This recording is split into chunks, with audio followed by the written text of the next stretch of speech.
Hi, my name is Isabella Palazzolo, and this is topic number 1, the waning of Pax Americana. Starting off with the introduction, Pax Americana is described as after World War II, this came about to promote a stable and peaceful international relations that was supported by U.S. military power. This article focuses on the U.S. going away from the Pax Americana. So before Pax Americana existed, there were many other Paxes before. In the article, Pax is defined as a secure and stable political and economic order backed by the principles of the prevailing military power. The first Pax to exist was Pax Romana, which occurred 27 BC and lasted till 180 AD. Pax Mongolica, which occurred between 1270 and 1360. Pax Ottomana, which occurred 1453 until 1683. And Pax Britannica, which occurred 1815 till 1914. So now here we are at Pax Americana. So the first reference to Pax Americana described the peace within the United States at the end of the Civil War in 1865. Then it became referred to as around the 1898 Spanish-American War until World War II. Pax Americana referred to the promotion of stability and democracy in the Americas achieved by supplanting European interference with U.S. interventions.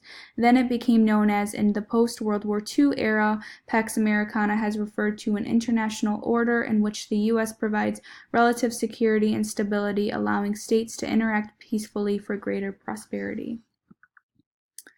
After World War II, economies and infrastructure of all great powers weakened except for the United States. The role of the U.S. in World War II was providing economic assistance to Europe and Japan and initiated the Marshall Plan to provide grants and credits to Asia. The U.S. was granted with allies and known for its goodwill. Pax Americana was not secured by a formal empire that controlled the domestic or foreign policies of other countries. Rather, it used force to uphold international order and stability when necessary, and ruled through international institutions when sufficient. Pax Americana is based on U.S. values and principles and is a system based on the liberal values of open seas, free trade, and capital flow, centered on the U.S. dollar as well as respect for international law and human rights. To me, this Pax Americana seemed like a pretty positive policy for the United States. Bipolarity and the Cold War rivalry. After World War II, relations between the Big Four, which is the Soviet Union, China, Britain, and the United States, collapsed due to mutual distrust, competing geopolitical designs, and ideological differences.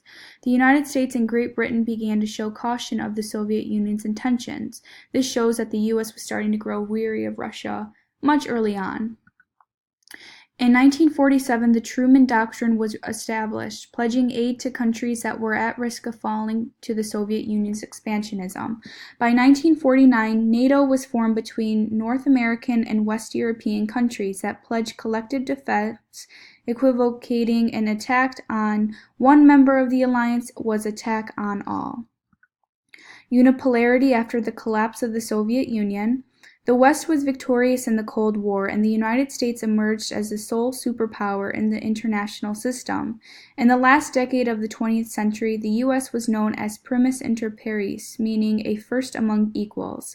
The U.S. extended itself militarily, technologically, economically, and culturally. The unipolar order was peaceful and made states certain about the distribution of power, which lowered the probability of conflict. Today, President Trump proposes that the United States should only act in a narrowly defined national interest, based on sovereignty and issue-specific short-term cost-benefit analysis. So this is when we're starting to move away from the Pax Americana and a new policy is being formed.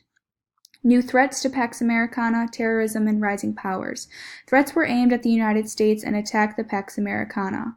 Evoke conflict specifically in the Middle East. On September 11, 2001, known as 9/11, two airlines crashed into the Twin Towers in Manhattan. The third airline hit the Pentagon, and the fourth collapsed into fields in Pennsylvania. For the first time in history, NATO evoked Article 5, meaning an armed attack against one or more of them in Europe or North America shall be considered an attack against them all.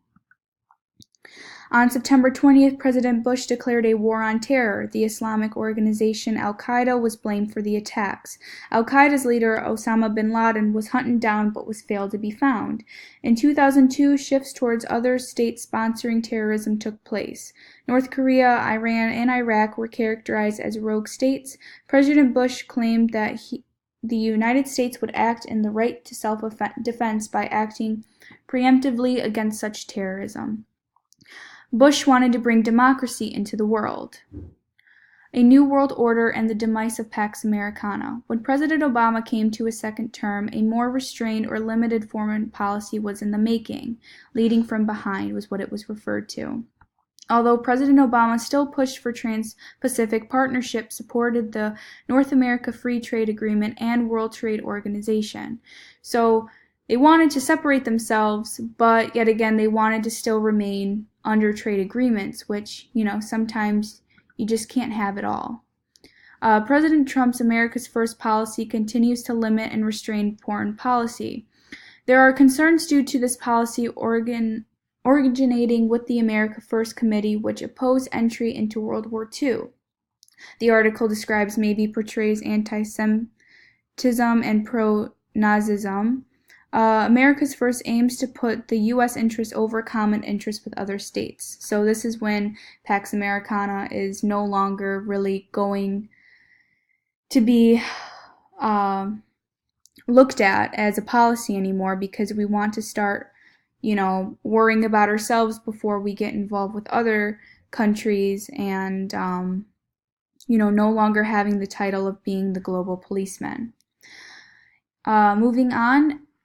Even with the declining of the Pax Americana, the United States still remains the world's largest economy, largest trader, and home to the world's most high-valued companies.